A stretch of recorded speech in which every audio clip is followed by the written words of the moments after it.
మహముత్తారం మండలం సింగంపల్లి గ్రామంలో ఉన్నాం మనం. ఇక్కడ సింగంపల్లి గ్రామానికి ప్రధాన రహదారిలో ఉన్నటువంటి యత్నారం మరి యామన్పల్లికి వెళ్ళేటువంటి ప్రధాన రహదారి.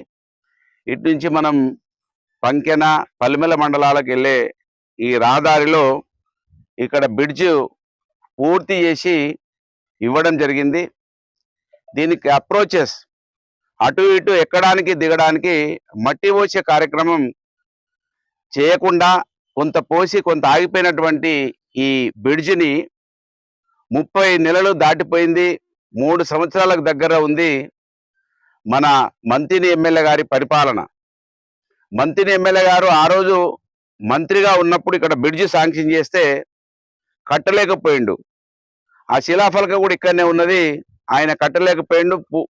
అర్ధాంతరంగా మధ్యలో కాంట్రాక్టర్ వెళ్ళిపోయిండు. దాన్ని నేను స్వయంగా దగ్గరుండి పంకెన వయా మోదేడు సింగంపల్లి రోడ్డు గౌరవ ముఖ్యమంత్రిగా ఉన్నటువంటి కేసీఆర్ గారి నాయకత్వంలో ఆ రోజు 25 కోట్ల పైచీలకు నిధులు తీసుకొచ్చి శాంక్షన్ చేపిస్తే 3 సంవత్సరాలకు దగ్గర వచ్చింది. అయ్యగారు ఇప్పటి వరకు ఈ బ్రిడ్జిని కనీసం అప్రోచెస్ చేయలేదు. అందుకే ఇవాళ నేను ఎందుకు ఆవేశపూరితంగా ఎందుకు కోపంతో మాట్లాడుతున్నా అంటే, మంతిని పట్టణంలో ఆడబిడ్డల ఆసుపత్రిని చక్కగా చూడు, గ్రామీణ ప్రాంతాలలో ఉన్నటువంటి ఈ ప్రజల రవాణా సౌకర్యం చూడు, వీరి స్థితిగతులను చూడు. అందుకే అంటున్నా, నీకు ఓటు సంబంధం తప్ప పేగు సంబంధం లేదు. దుద్దిల్ల శ్రీధర్ ఇప్పటికైనా కళ్ళు తెరువు. మేము ఏదైనా ఒక సమస్యను చూపిస్తే దాన్ని పరిష్కరించడానికి ప్రయత్నం చేయించకుండా నీ మనుషులను పెట్టి మమ్మల్ని తిట్టించేటువంటి సమయాన్ని దీన్ని అభివృద్ధి చేయడానికి కేటాయించు అని చెప్తే ఇప్పటి వరకు కళ్ళు తెరవడం లేదు దుద్దిల్ల శ్రీధర్. ఇంకేమంటున్నాడు, ఎలక్షన్లు వస్తే ఈ విధంగా ప్రజల్ని పట్టించుకోకుండా, ప్రజల సమస్యలు పట్టించుకోకుండా ఆయన ఎలక్షన్లలో ఒక విషయాన్ని మాట్లాడతాడు. మీరే వినాలే. నేను చెప్తున్నా, రింగ్ రోడ్ చేసినాం, నిలబడ్డం. ఈరోజు ఆ రోజు రింగ్ రోడ్ సంకల్పన చేసింది నాన్నగారు, ఈ పూర్తి స్థాయిలో కంప్లీట్ చేసింది కాంగ్రెస్ పార్టీ అని నిలబడి మాట్లాడుతా ఉన్నా. ఇవి నేమనాలి అసలు? మనిషా పశువా? అసలు చదువుకున్నాడా చదువుకోలేదా? ఎందుకు కోపం రాదు నాకు? ఎందుకు కోపం వస్తుంది అంటే, నేను ఇక్కడ పుట్టి పెరిగిన, ఈ ఆకలి చూసిన, ఈ కన్నీళ్లు చూసిన కనుకనే నాకు ఒక్కసారి అవకాశం ఇస్తే అనేక కార్యక్రమాలు చేసినాం. అరే సన్నాసి, రింగ్ రోడ్ నువ్వు చేసినట్టుంటే, ఈ రింగ్ రోడ్ నువ్వు పూర్తి చేసినట్టుంటే శాశ్వతంగా రాజకీయాల నుంచి తప్పుకుంటా. చూపిస్తావా ఫారెస్ట్ క్లియరెన్స్లు ఎప్పుడు వచ్చినావు? చెబుతావా సింగంపల్లి కాడ బ్రిడ్జ్ ఎప్పుడైందో, నీలంపల్లి కాడ బ్రిడ్జ్ ఎప్పుడైందో, సర్వాయిపేట కాడ బ్రిడ్జ్ ఎప్పుడైందో, పెద్దంపేట కాడ బ్రిడ్జ్ ఎప్పుడైందో చెప్తావా? ఇవి నువ్వు చేసినవా? నీ అయ్యే సంకల్పించి నా రోడ్డు నువ్వు పూర్తి చేసినట్టయితే జీవితాంతం నువ్వే ఎమ్మెల్యేగా ఉండొచ్చు. నేను ఇంకా దానికి ఎదురు కూడా రాను. నీ అయ్యే సంకల్పించిన మరి రోడ్డు పూర్తి చేస్తే ఈ సింగంపల్లి సంకల్పించలేదా? మీ నాయన సింగంపల్లి పట్టించుకోవద్దన్నాడా? మంతిని ఆసుపత్రిలో డాక్టర్లు ఉంచొద్దన్నాడా? అసలు ఇప్పటి వరకు మీ అయ్యే సంకల్పం ఏందో చెప్పాలిగా సమాజానికి. మా నాయన ఏం ఆశించిండు, ఏం పూర్తి చేసినా, ఏం పూర్తి చేయాలో చెప్పినా ఇప్పటి వరకు? కంప్లీట్ అయిన రోడ్ల మీదకి వచ్చి, కంప్లీట్ అయినటువంటి భవనాల దగ్గరికి వచ్చి నేనే కంప్లీట్ చేసిన అని చెప్పే సన్నాసి ఎవడని ఉన్నాడా ఈ ప్రపంచంలో? నువ్వు చదువుకున్నావు కదా, ఎల్ఎల్బి చేసినా అన్నావు కదా, ఢిల్లీలో చదువుకున్నాను, గిదే నన్ను నేర్పిన చదువు. మీ నాయన గిదే చెప్పాడా మీకు? అబద్ధాలు ఆడు, మోసం చెయ్యి. 3 ఓట్లు ఉన్నటువంటి మన కుటుంబం గెలవాలంటే మోసం చెప్తే వేరే ఏమి లేదని నేర్పించిపోయినా మీ నాయన? మీ నాయన 3 సార్లు మోసం చేసి గెలిచిండు, నువ్వు 5 సార్లు మోసం చేసి గెలిచినావు. రింగ్ రోడ్ పూర్తి చేసిన అని చెప్పే కనీసం జ్ఞానం ఉండాలి నీకు. 65 కిలోమీటర్లు బీఆర్ఎస్ పార్టీ ప్రభుత్వంలో, కేసీఆర్ గారి నాయకత్వంలో ఆ రోజు ఫారెస్ట్ మినిస్టర్ గా ఉన్నటువంటి జోగు రామన్న గారి నేతృత్వంలో ఫారెస్ట్ క్లియరెన్స్లు తీసుకొచ్చి పూర్తి చేసింది మేము. ఇక్కడ పంకెన నుంచి మోదేడు సింగంపల్లి రోడ్ చేసింది మేము, రెడ్డిపల్లికి రోడ్ చేసింది మేము. పూర్తి రింగ్ రోడ్ 65 కిలోమీటర్లు, దాదాపు 11కు ఎక్కువ బ్రిడ్జిలు కట్టింది మేము. కనుకనూరులో బ్రిడ్జి కట్టింది మేము. ఎట్లా చెప్పుకుంటావా నువ్వు? ఇంత సిగ్గు లేకుండా మాట్లాడతావా? ఇప్పుడు 3 సంవత్సరాల దగ్గర వస్తుంది, నీ ముఖానికి మట్టి పోయని సందాసివి, బ్రిడ్జిలు కట్టించినావు నువ్వు, రోడ్ వేసినావు నువ్వు. నీకు సిగ్గు శరం ఉంటే, ఈ మండలంలో కాంగ్రెస్ పార్టీ వాళ్లకు సోయి ఉంటే, వానికి ఎట్లా సంబంధం లేదు ఇక్కడ ప్రజలతోటి, పేగు సంబంధం లేదు, ఓటు సంబంధమే ఉంది. కానీ ఇక్కడ పేగు సంబంధం ఉన్న కాంగ్రెస్ వాళ్ళు ఆలోచించాలి. మా అక్క అంటున్నది, ఇక్కడ సర్పంచ్ను మాత్రం పట్టకపోయిండు కానీ ఇక్కడ పనులు మాత్రం పట్టకపోతున్నాడని ఈ ఊరు వాళ్ళు అంటున్నారు. సర్పంచ్ని తీసుకునే సోయి ఉన్నది కానీ సర్పంచ్కు ఈ గ్రామానికి సంబంధించిన పనులు చేసే సోయి లేదా మీకు?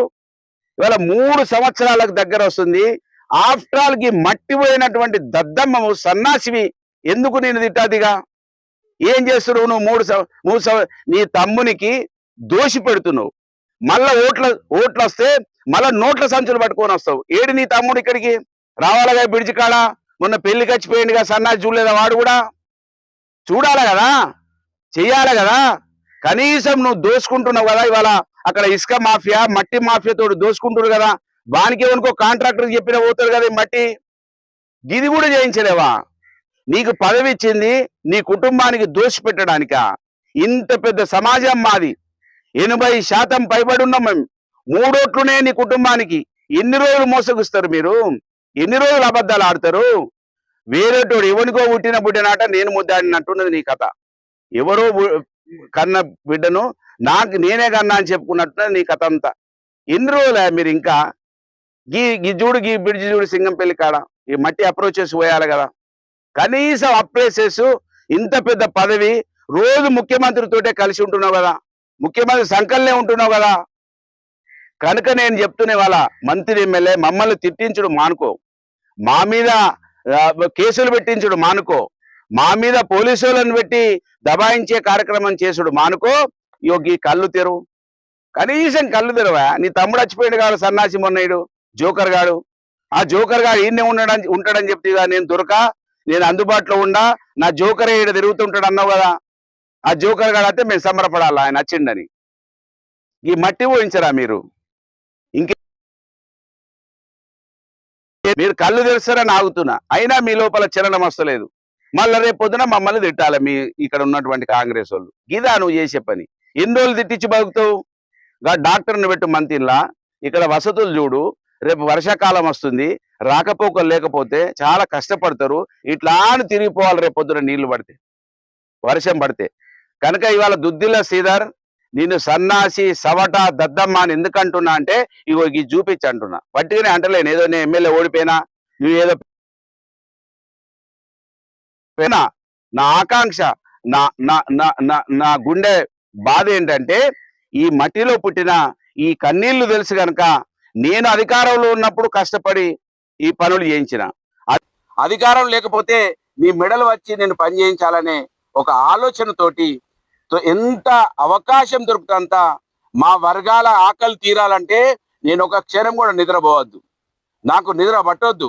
నాకు నిద్ర పడతలేదు, ఎందుకంటే 78 సంవత్సరాలు అయిపోయింది. 79 సంవత్సరాల స్వతంత్రంలో ఇంకా మేము అడక తింటున్నాం, ఇంకా మేము పూరి గుడిసెలల్లో ఉన్నాం, ఇంకా మేము అన్నమో రామచంద్ర అని దేవుని దిక్కు చూసి బతుకుతున్నాం. కారణం నీలాంటి సన్నాసులు మా ఓట్లు వేయించుకున్నారు, మాకు పనిచేస్తలేరు కనుక ఇవాళ నేను అప్రమత్తం అవుతున్నా.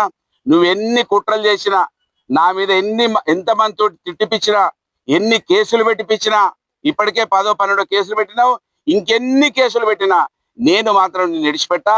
నీతోటి మెడలు వంచి, మొన్న నేను బస్ స్టాండ్కి పోతే బస్ స్టాండ్ లేదు, 1 కోటి రూపాయలు తీసుకొచ్చినావు. అట్లనే ఈ పని కూడా చెయ్యి. ఇప్పుడు వర్షాలు పడకముందే, ఇప్పుడు అవకాశం ఉంది, బండ్లు నడిచే అవకాశం ఉంది, పోయి రేపు పోతున్నా. నన్ను తిట్టేటోళ్ళను నన్ను తిట్టుడు మానుకొని వచ్చి పని చేయమని చెప్పు. ఆ ఇసుక కాంట్రాక్టర్లకు, చెరువులలో మట్టి దోసుకున్నటువంటి మట్టి కాంట్రాక్టర్లకు చెప్పి పని చేయించు, ఆ పనిని చేయి. కనుక ఖచ్చితంగా విడిచిపెట్టము, వెంటాడతాము, మీ మెడలు వంచుతాము. నన్ను ఏదో ఎవరితోటో తిట్టిపిచ్చి నన్ను మానసికంగా దెబ్బ చేసి నన్ను భయపెట్టేయాలని ఏదో చూస్తున్నావో అది సాగనివ్వగాక సాగనివ్వ. ఈ మట్టిల్లే పుట్టినా, ఈ మట్టిల్లే నా అంతిమం జరుగుతుంది. ఈ మట్టి బిడ్డను కనుక ఈ మట్టి కోసమే నా పోరాటం జరుగుతుందని తెలియజేస్తూ, కళ్ళు తెరవాలని సింగంపల్లిలో ఇవాళ కళ్ళు తెరవాలని డిమాండ్ చేస్తూ సెలవు తీసుకున్నా. జై తెలంగాణ.